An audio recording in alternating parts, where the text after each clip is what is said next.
tayo sa Ablawag, itingutin tayo na secure tayo ng Pastornet, Ainer, ikakamisa sa kinado tayo nito Rojas, ikakamisa GP, individual pastores tayo.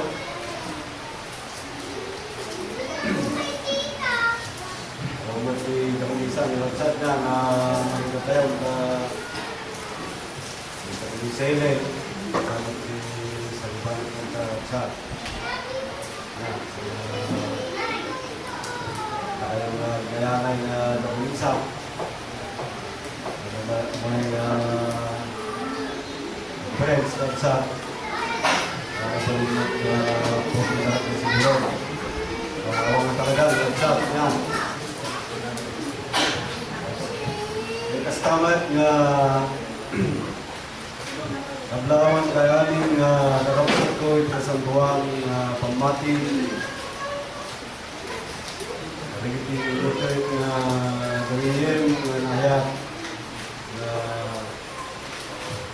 nakitaritlong itatagundaway Ablawan kayanin nakapasok ko ito gawin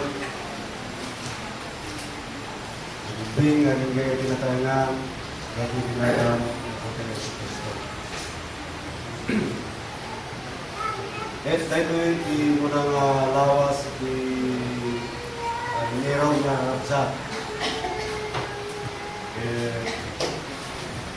Mga bulan di lumabas ay sa mga rapsat na. Kaya ko matapagpus ka ako kung mga pangsayo ng rapsat. Jadi kalau saya bekerja, orang yang tinggal saat di rumah, di rumah itu apa namanya? Kahit santai na paligid-ligoy na saatnya mapantayo di studio, nabasa di Salwanan, babae di Lanos na Victor Pedro Pel sa Piriñas. Dalawang kapsat ay sa teksto tayo na mana. Saan kayo nakipato atas ilangan? Hindi ka nakipato kayo ikimay sa nalungkad na apang nakipato. Na jadi kita antagan orang seperti biasa tahu sebenarnya khusus gang tayo ya bisa terang di kami pakai upang musgang dan saja itu bisa pagkatol pagkatol kita andai gaya punya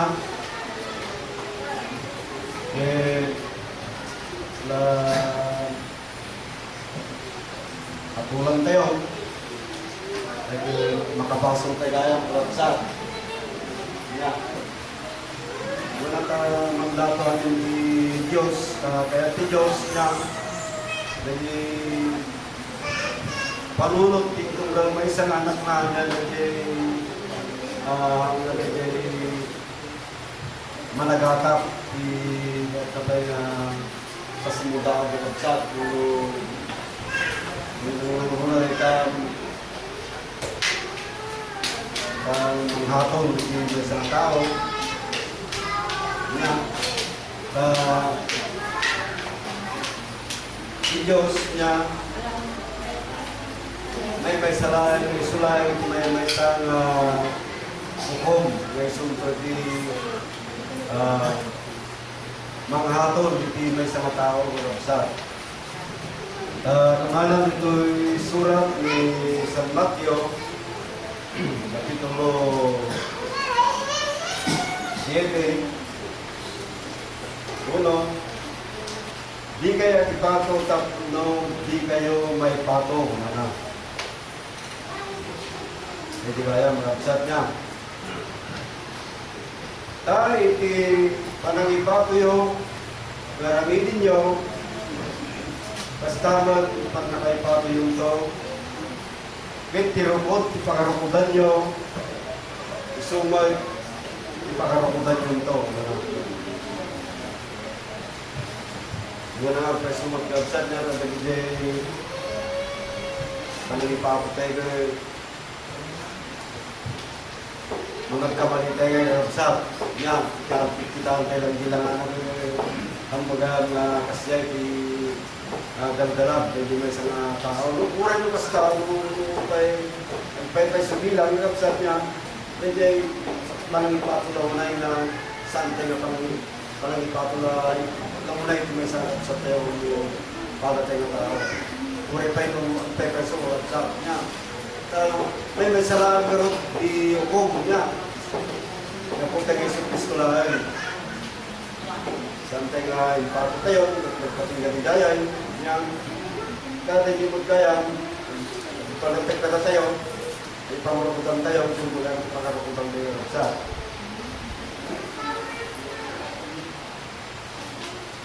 Nalaman nito yung tres. Apay-apay, matang puling, mata ni kapsat mo. Kahit di ka may bigbig, ipasanggir na dali ka matang, dahil, puno ka sa no, itipanat ko ng to, kaya kapsat mo, aguray ka, ikadag ka matang, itipuling. Katantoy, timay sa pasanggir, kamatang. Medyo kakabsat na. Dapuling mo. Dapuling na ang mga kagayam. Pumipuling yung taga-kagayam sa pila. Dapat yung kagayam.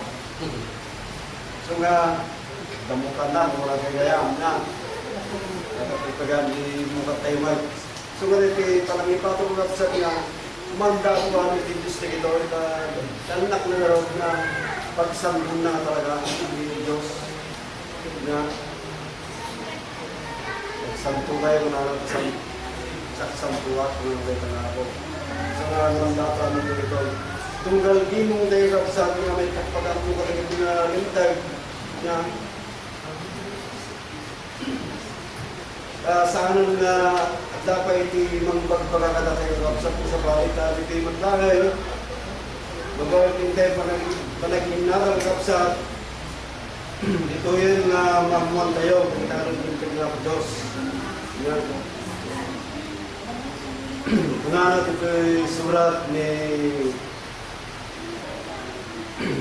Santiago 1:25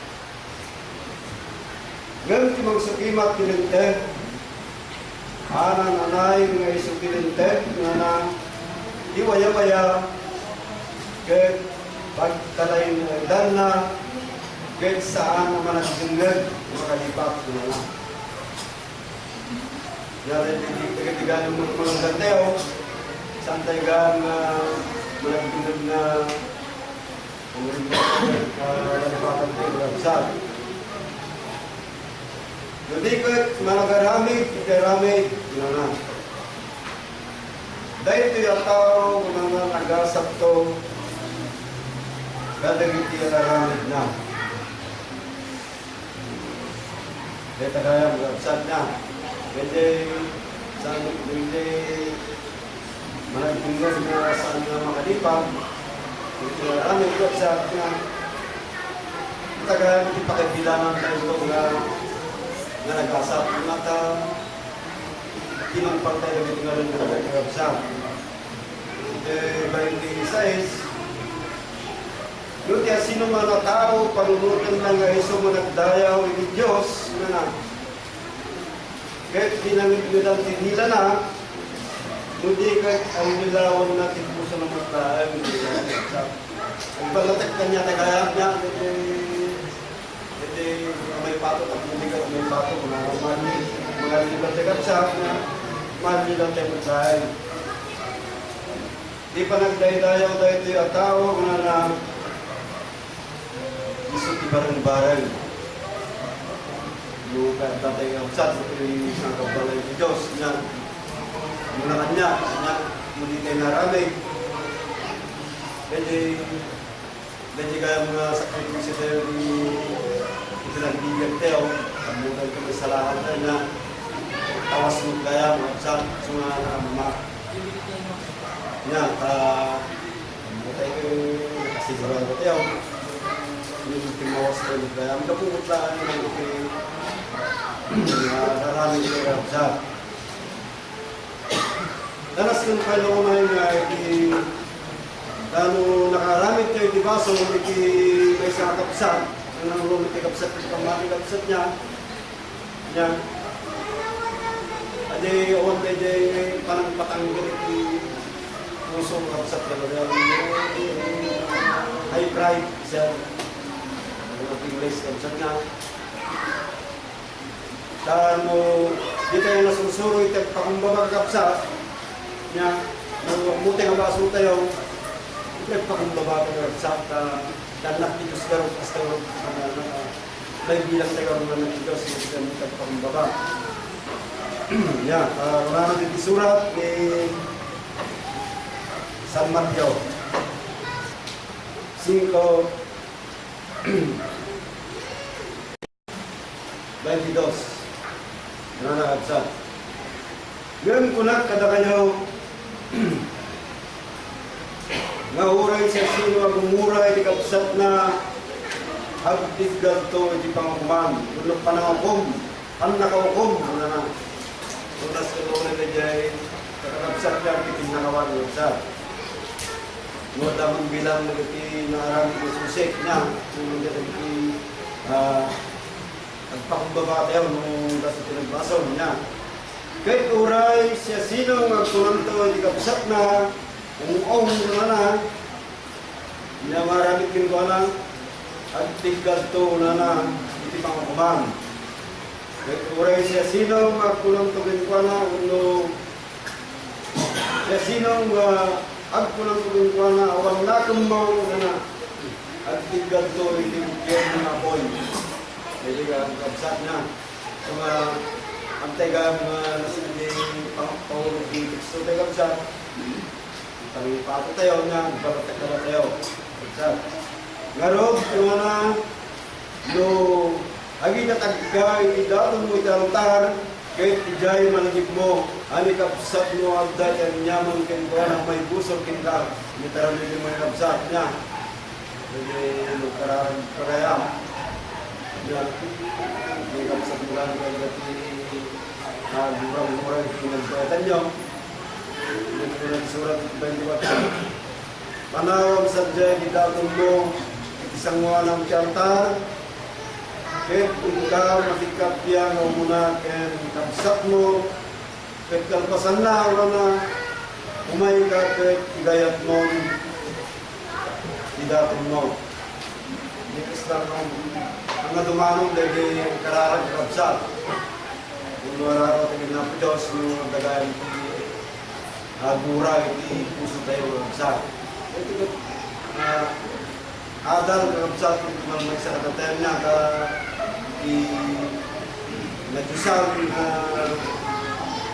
sa kampalayan dahil kaya siya ating mamarami kaya po kapsat niya kung tayo sa kampalayan na po Diyos niya ang dahil ang pato kasi naman kapsat hindi yung bato na damot tayong ginis na nga yung mga atitang lapsa yung kapsat na nasa kami magbawalan na napagdagan. Uri mo pa nagpepeso ang temo pa rin na ipapagabsat yung sunang kasi yung nakapakan bakit yung may salahan neta may mga kapsat niya di tayang muwa na kapsat na po Diyos ang tagipan ng mga paluntag yung one time pinuntan niya hindi kailangan mo ng tingnan hindi managpuntang kailangan na talaga sa niya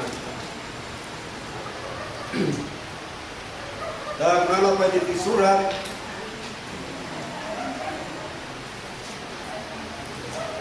no patanggal tayo kakapsat niya yung patanggal tayo na kita nga high pride, yung nyaman. na santay nga backlog muna na ito sa mga masurat.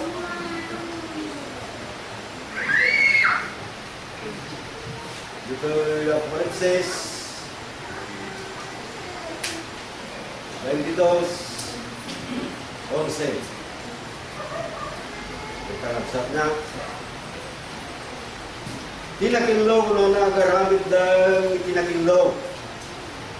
Pinarugit ko na narugitlaan.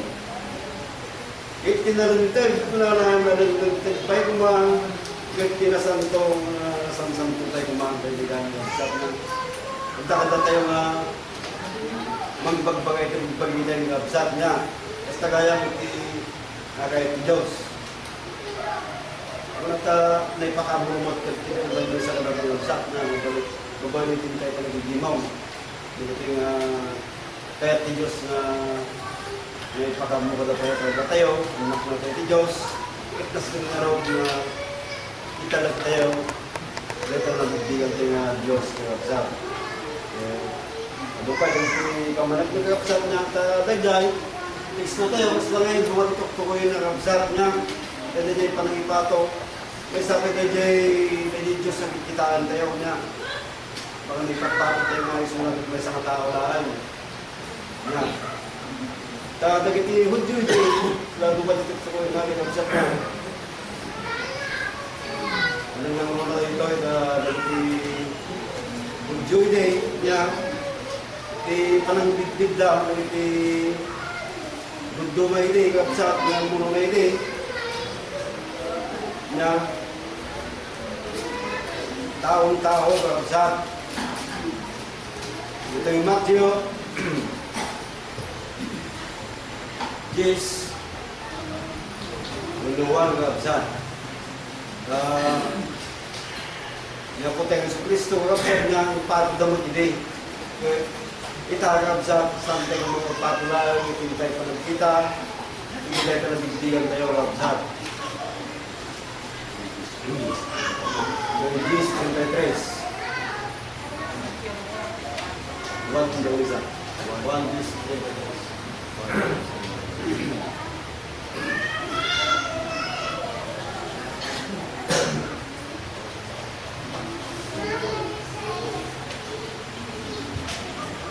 Ito yung mabasa ang sa sinong patingkuala na biti Hodyo saan dakapatbuan mananang gapo itimbag na rami hindi kat gapo ititabao mo wala talagang puti na sa Kristi di kapsat na si puto dahil di makikita na garot na physical nga lang ha hindi umay na kapsat na sandang nagbibilang kaya gapo mananang tas sikay din po ang tao parang kunadakan niya niya aramidog di baging makas Diyos kunadakan niya na so nga saan yung mga maraming kayo kapsat niya kung maraming din yung talaga kung maraming din lang yung talaga kapsat patingga pwede parang ipapagdating ko na may salahan ng tao niya nung tagitingimot ng mga tiga kapsat na matatay ko mga namati niya mo kita ng ipapatay yung iba na ito na ikat mga Korinto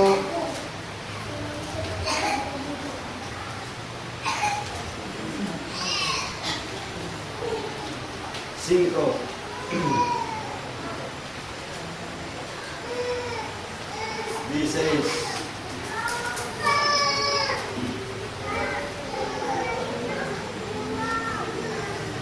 Lapit na sa mga surat Kapuna, kuna na Apostol Pablo, kapsat, dagiti na mati mo ito na kastumara na kapsat.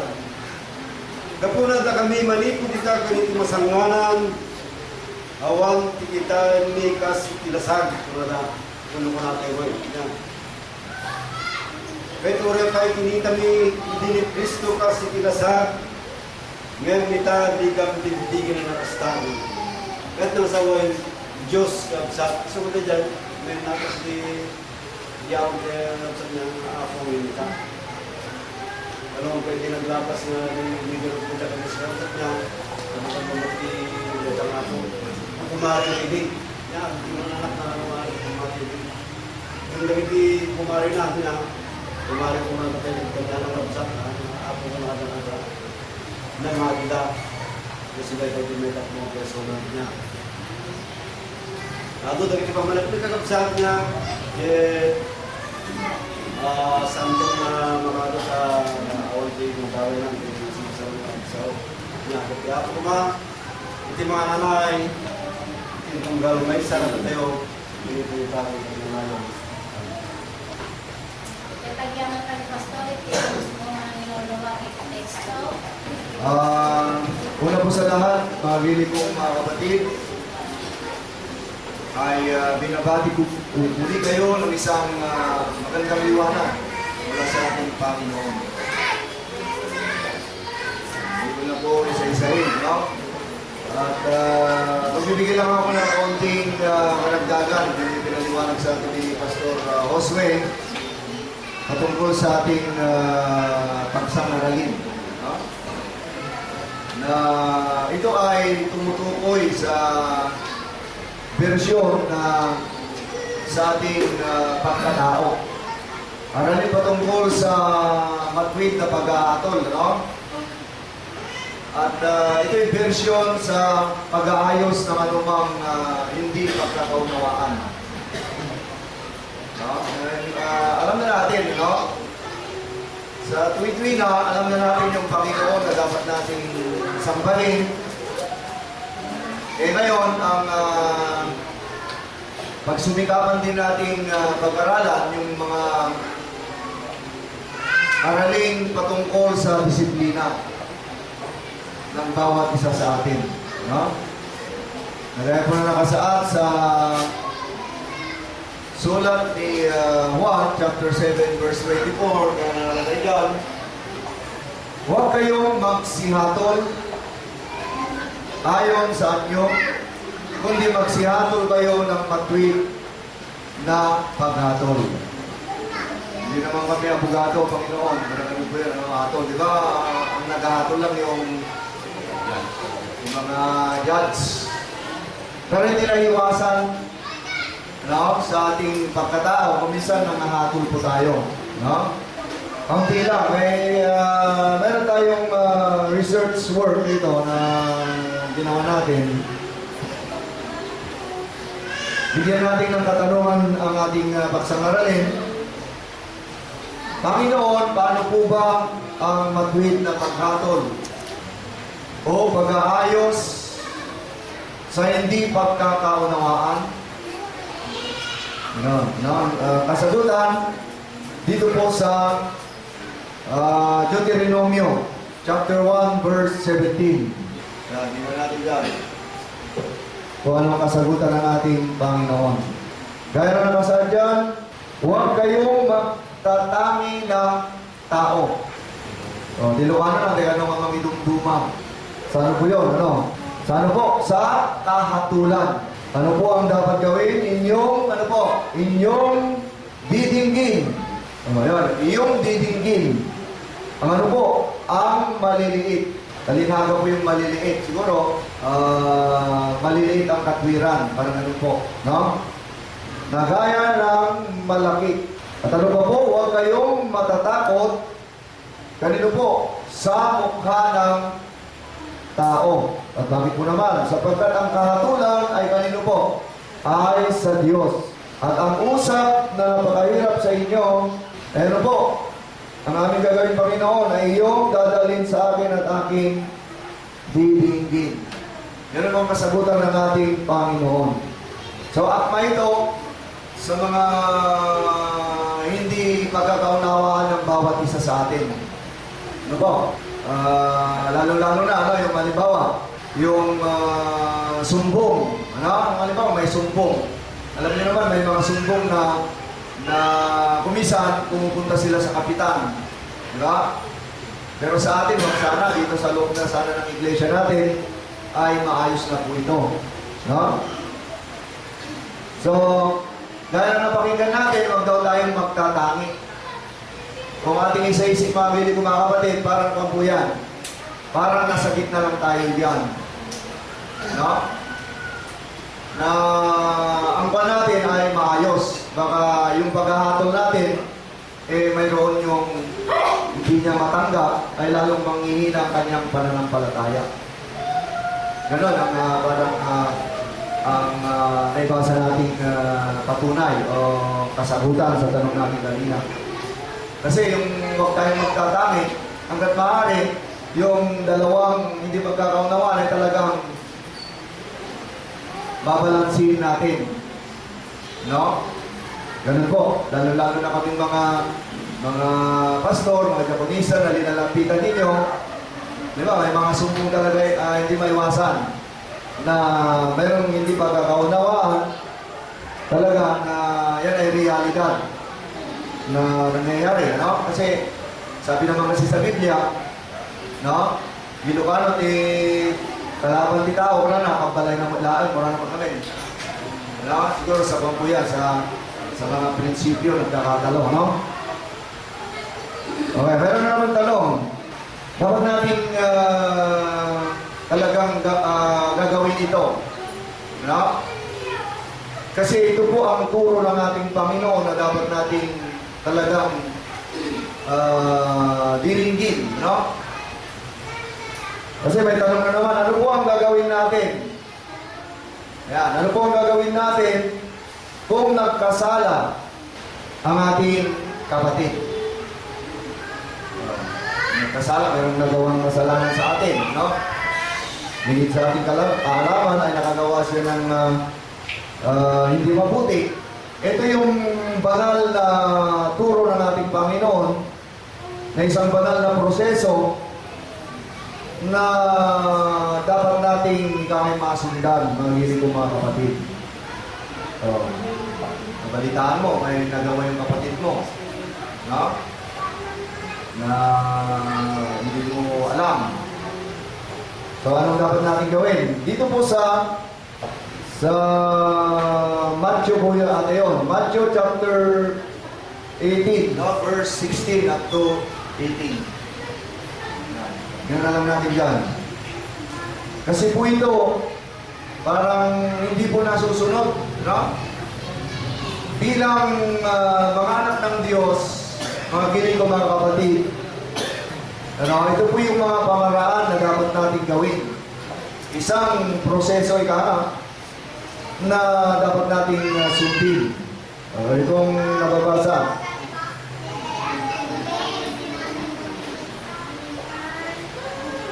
So, babasahin natin sa kanya, babasahin natin. 15, 16, i-advance po natin sa mas siguro, bigas pa natin. Ayan. Kaya na kayo dyan, at kung magkasala laban sa iyo ang kapatid mo. Ayan. Anong gagawin natin? Kaya na nakalagay dyan, pumarunong ka. Ibig sabihin, puntahan mo siya. Ginagawa ba natin yun, mga kapatid? May nagawa ng isa sa ating kapatid, nalaman natin, may nagbalita. Susugurin na ba natin na aawayin ba yun? Hindi po, no? Nakalagay dyan, pumaroon ka. Hindi niya sinabing pumaroon kayo. Pag sinabi niya pumaroon ka, ikaw ay mag-isa lamang. Ayan. Anong gagawin natin? At ipakilala mo sa kanya ang ano po? Ang kanyang kasalanan. Ayan. Na ikaw at siyang mag-isa. Ganun ang proseso. Hindi pala pwede yung maraming tao ay sabihin mo yung kasalanan niya, hindi ganun po. Kasi gaya ng matwid na paghahatol, maghilig ko mga kapatid, kasi pag ganun ang gagawin natin, hindi natin nababalanse yung mga hatol natin. So, para sa kanyang dignidad, kailangan din yung kayong dalawang mag-usap. Ganun po yan. Huwag yung ibabalita mo na yung nalaman mo, ikaw yung ginawa ng kapatid mo, may nagbalita sa'yo, putak ka na ng putak din, no? Ng kasiraan laban sa iyong kapatid. Hindi po, kasi nandyan yung proseso na tinuro sa atin ng ating Panginoon. Kung tayo po talaga ay sumusunod sa ating Panginoon, ay sundin na po natin ang pamaraan nato. No? Ganun po. Ganun po ang dapat natin gawin. Siguro, mahinahon na pupunta ka doon. Nahirap naman yung magdala ka ng baril. Wala nakalagay. Di po ba? Umaroon daw tayo mag-isa. Ha? Halimbawa, pakikinggan niya tayo, di ba, sa pag-uusap. Siguro, kapatid, bakit ganito naman na yung nababalitaan ko? Siguro, wala yung diskusyon na may kasiraan na talagang may ginawa ka ng mga ganito. Palutputan, baka kay perpertin na ka lang kayo ng ibalita. Siguraduhin natin gano'n yun. Kasi may mga taong naniniwala na agad, ikon pala yun. Hindi naman totoo. Humanda ka rin na nagbalita, delikado ka rin. Alam nyo, pwede rin daw i-demanda yung mga gano'n, yung hindi naman totoo na nagbabalita. So, kung nag-usap na kayo, liniwanagin mo, ano? Kapatid, ganito yung balibalita na. Totoo ba yun ang sinabi mo? Parang gano'n. Sabihin mo yung totoo kasi ang kasalanan ng para hindi magsabi ng katotohanan. Kasi ang nakagdana, huwag kang matakot. Tatanggapin ko lahat, hindi ako magagalit. Kung totoong sinabi mo ito. Ganun. Hindi yung mataas ang busis mo, dapat yung malumanay. Ganun yun. Kung ikaw ay pakinggan niya, ay nagwagi ka sa iyong kapatid. So iwasan na natin yung napakaraming tao, hindi na sungatan. Adihan mo man ka sungatan, kaya lang ganito naman, huwag. Iwasan na natin yun. Kasi parang mapapahiya naman niya o kapatid natin na sasabihan natin ng ito, pangaral. May mga pangaral kasing nakakasakit din ng damdamin. Iwasan natin po yun. Lalo na sa karamihan ng tao. Ang importante pala ay kayo lamang dalawa. Walang makakarinig. Siguro, taman biti di kasdiling, hindi ngayon iyaliw din ayan di tao. Yan. Na adong. Ganon. Tatlo na mabaina, si Ajay. Halimbawa, kung hindi naman niya tayo pakikinggan, halimbawa, nakalagay dyan, datapot kung hindi niya pakinggan, ano na naman ang susunod na gagawin natin? Halimbawa, totoo naman na sinabi. Halimbawa, lang na may mga balita na talagang siya yung pasimuno, hindi na aminin, mayroon naman nagpapatunay. Kung nakalagay dyan, datapot, hindi na niya pakinggan ay magsama ka pa ng isa o dalawa. Yan, nakalagay dyan. Itas mo kapatid. Isa o dalawa. No? Yan. Isa o dalawang saksi. O tatlo ay magpatibay ang bawat salita. Yan. Pero pangaral, papangaralan. Yun. Yun ang proseso. No? Kung hindi na naman niya pakikinggan, at kung ayaw niya pakinggan sila, ay sasabihin mo sa iglesia. So, natira dito tayo nung dapat natin gawin. Medyo marami-rami na tayo pupuntahan. Ganun yun. Ganun po yun. No? Pero hindi pa niya mapakinggan ng iglesia, ipalagay siyang tulad sa hintil at maniningil ng grace. Parang yan, parang walang Diyos. Hindi nakikinig sa mga pangaral. Ganun po yan. Yan ang proseso na itinuturo ng ating Panginoon na siguro sa simula ngayon ay ganun ang dapat natin gawin. Kasi po, nasa Biblia po yan. No? Yan yung isa sa matwid na paghatol, no? Sa isang kapatid na nagkasala sa atin. Yan.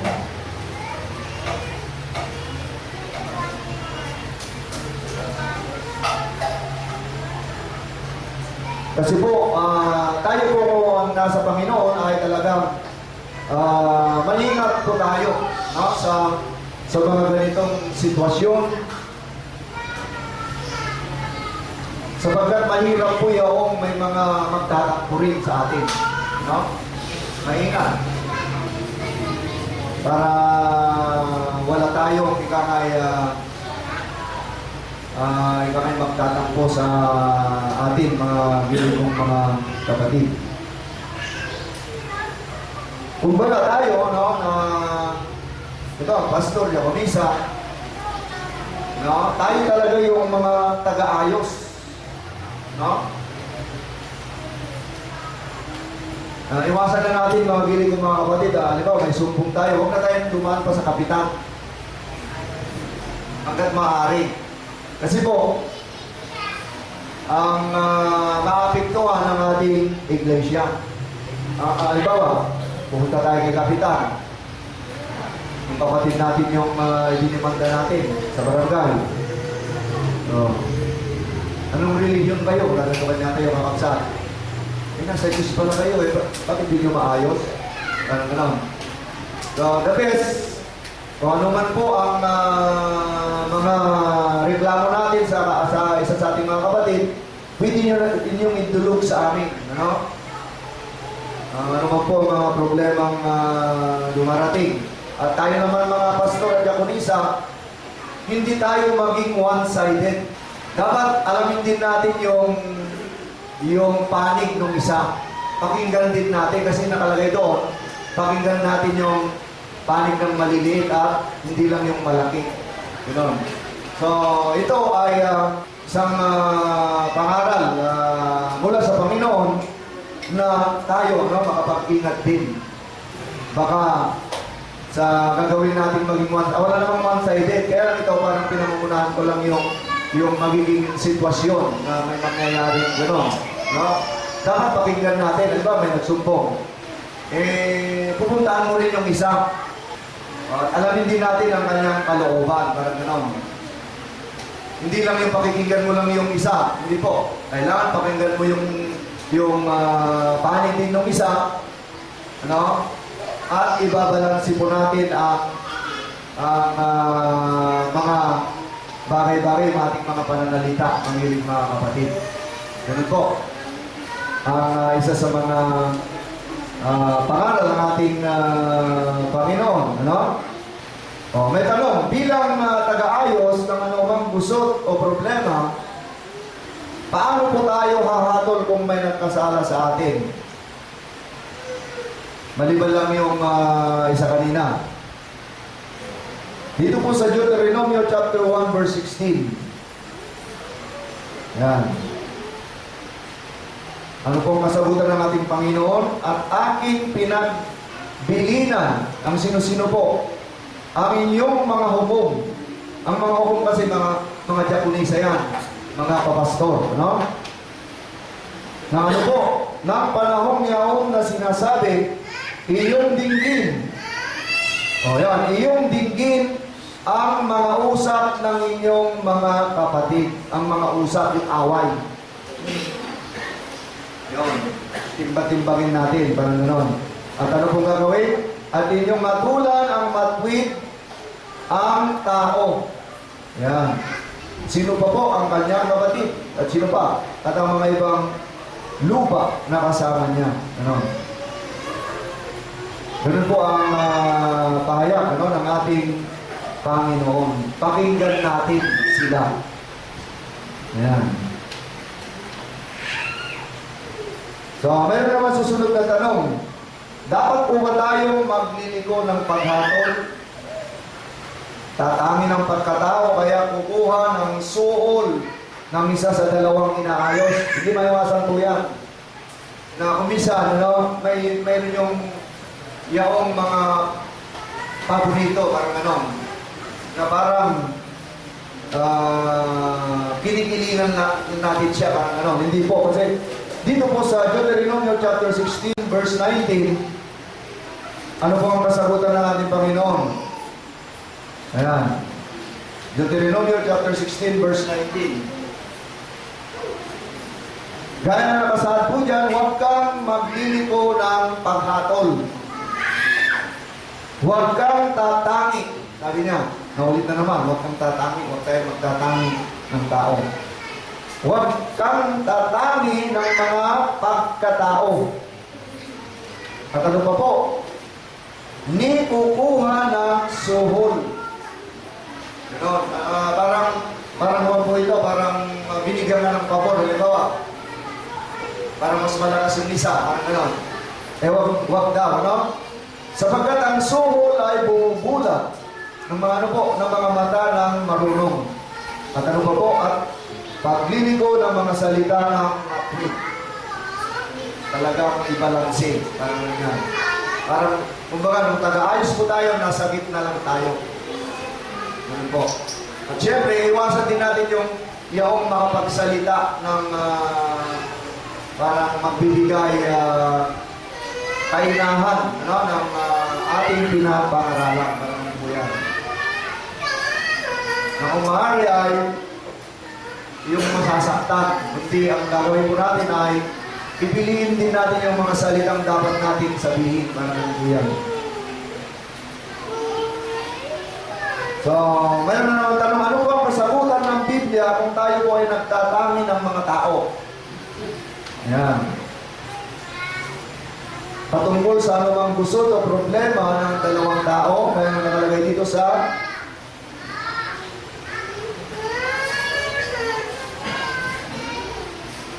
Santiago, chapter 2, verse 9. Ganito po ang kasagutan. Datapwat kung kayo'y nagtatangi ng mga tao, ay ano po? Ay nagkakasala kayo. Sabi niya. No? Datapwat kung kayo'y nagtatangi ng mga tao, ay nagkakasala kayo. Kasi ang ibig sabihin nito, walang tulak kabigin. Kung mahal yung dalawang kapatid na nagbabangayan, wala tayong dapat itulak o kabigin at may saayos. Parang ganun po ang ibig sabihin, no? Magkakasala pa pala tayo at kung ano pong mangyayari ay kayo'y hinahatulan ng kautusan na gaya po ng ano, ng mga Swail.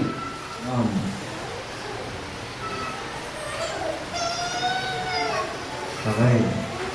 So, gano'n lang po ang maikling may dagdag ko po na aral patungkol sa ating paksa. Maraming version po yan. No? So, napakahirap din ang kalagayan namin mga papastor at mga Japonisa. Na bilang hukom, o kasi ang talagang hukom ang Panginoon. Pero kami, yung papel namin ay talagang pangaralan namin kayo sa pamamagitan ng ating Panginoon. Ito'y pangaral na sana ay inyo rin pagkikinggan. Ganun po. Huwag nating pairalin ang init ng ating ulo. Ano? Kung pinangaralan po tayo ay pakinggan din po ninyo ang mga pangaral. Hindi lang kami, may mga, yung ating ama't ina, nangangaral din sa atin, pakikinggan din natin. Kasi ang turo ng mga magulang natin ay kabutihan din natin. Ganun po. No? Para bilang isang anak ng Diyos, ay makatupad po tayo ng mga talagang itinuturo sa atin. Kaya ulitin ko, ano man ang sumbong, huwag na tayong makakarating sa pulis. Huwag na tayong makakarating sa kapitan. Kundi, ano man ang problema, narito po kami, no? Na inyong idudulog kung ano man ang inyong problema. Kung mayroon po kayong mga nireklamo, siguro ipatawag namin kayong dalawa dito sa kapilya, dito na po aayusin. Ganun po. May papangako ba natin, mga giling mga kapatid, na kasi mayroon yung mga may mga kapatid natin na pupunta na raw sa kapitan. Meron gano'n na kanyang sinabi ang kanyang problema, ay huwag ka. Huwag. May proseso naman sa Biblia na ganito ba ako naman. Yung binasa ko kanina, nagkasalan yung sa kapatid. Ganon. Oh. Kasi masisira tayo. Talagang ang mangyayari po dyan, magkakawatak-watak na po tayo pag gano'n ang nangyari. Di ba? Kinapitan mo. Eh, yung isa ay mahinang pananampalataya. Hindi na siya magkikimong Oh. Baka, huwag din natin isipin yung tayo po, ano ba, may nagkasala, isusumpa mo. Oo, ano? Ang sabi ng Panginoon, sa buong araw na to, ay hindi naabutin yung, lilim ng tilit kasi pupungtot kayo, kailangan mo na.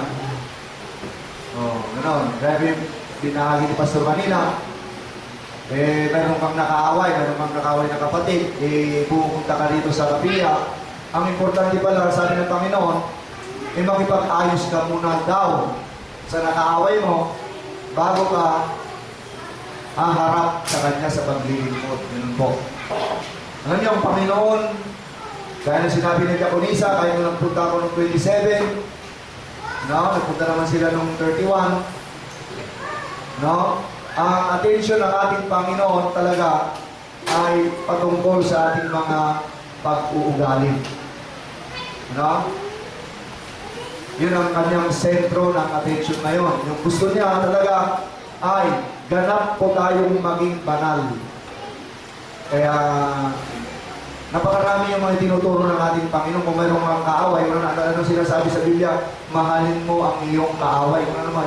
Ang nangit ba lang na gatabas yun, mahalin mo. Ay, ang gagawin ko doon, kung mayroong kang nakaaway, hindi ka naman makikipag-away o hindi ka yung boses mo di ba? Halimbawa, pagsasawan na ka, nalumanay yung boses mo. Walang away ang mangyayari. Yung tono natin ay medyo mababa. Sa mga tiapo, ibagbalakad na kanya natin, yung itinuturo niya sa atin, yaong mapagpakumbaba. Ganon. Kung may nangaaway sa'yo, Abay galibat sa... Kuna ka? Pagkumit ka sa... Yan. Kasi yan, hinanin na ay. Di ako timang nagda nga apa. Wala nagpisa di boses na. Kasi dito, halimbawa, bubugkawan na ka. Dito nila makikita kung anong uri tayong tao. O rin nakita na kadilansangan na di kalaka mo, binubugkawan na ito. Kulang ang sad. Kung mo nabigyan. Awan pa iti mangyari nga tapos no nababa ajay boses tayo. Ang nakangabat ko Ngamit ay kapsat ko. Mga kaya, ang nakakabato lang no. Kung na pinagsasawa na, pinagsasawa mo tayo. Ajay ti talaga na malaking problema. Ang dyan, mga giling mga kapatid, baka sa ospital ka na dadalhin. Ano po yan? Mabugbog ka nga, ayos yan. Pero kung mahal na yung salita mo, ajay ungat na din di batang matao, awan, ajay nga yung lumamiis. Pag umutak bumakap sa ito, tigil magdara ka rin, lumakas di ako, ajay na ay, ano ba? Hanga bumulitan. Di ba? Kawawan ti laban. Ganun po. Kasi kung hindi tayo magkakaroon ng disiplina sa ating sarili, ay di ko nada. Ang kaning iglesia tipos na dita. Di ba? Sinabi nga dati daw mga hindi kapitan, muna daw. Parang wala po yan. Ano po yung talaga yung reklamo natin, sumbong natin, sa amin yung po sasabihin. Gano'n. Gusto nyo ayusin. Gano'n yan. Huwag na natin ilabas. Ano? Pero sabi naman nila, dipindi daw sa sitwasyon. Yun, sa banyo mo tinarami doon. Dyan. Dipindi. No? Jadi kakapsat. Ngayon mo muna kami, dito, Diyos iso ti hukum, mga anak. Iso ti mangipaay, ti magpagkakada kayo. No? Nangkuna kada kami, sa kami ti mangipapaay, kasi hindi napagpagan ng aramatin ti Apo. Dahil basta nakapsat ko, yaman ang teanos yung maraming salamat po. At isang masaganang bagong taon natin lahat. Ano? Ito na po yung panahon ng talagang pagbabago natin. Yan po ang target ng ating Panginoon. Ang tayo po ay maging mabuti. Ano po? Kaya sinasabi niya sa atin, no? Tayo po ay dapat maging banal sa kanyang harapan.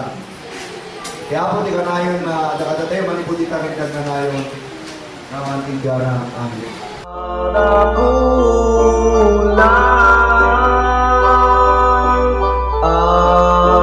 Ang iyong kinawaan, makalangin naman ang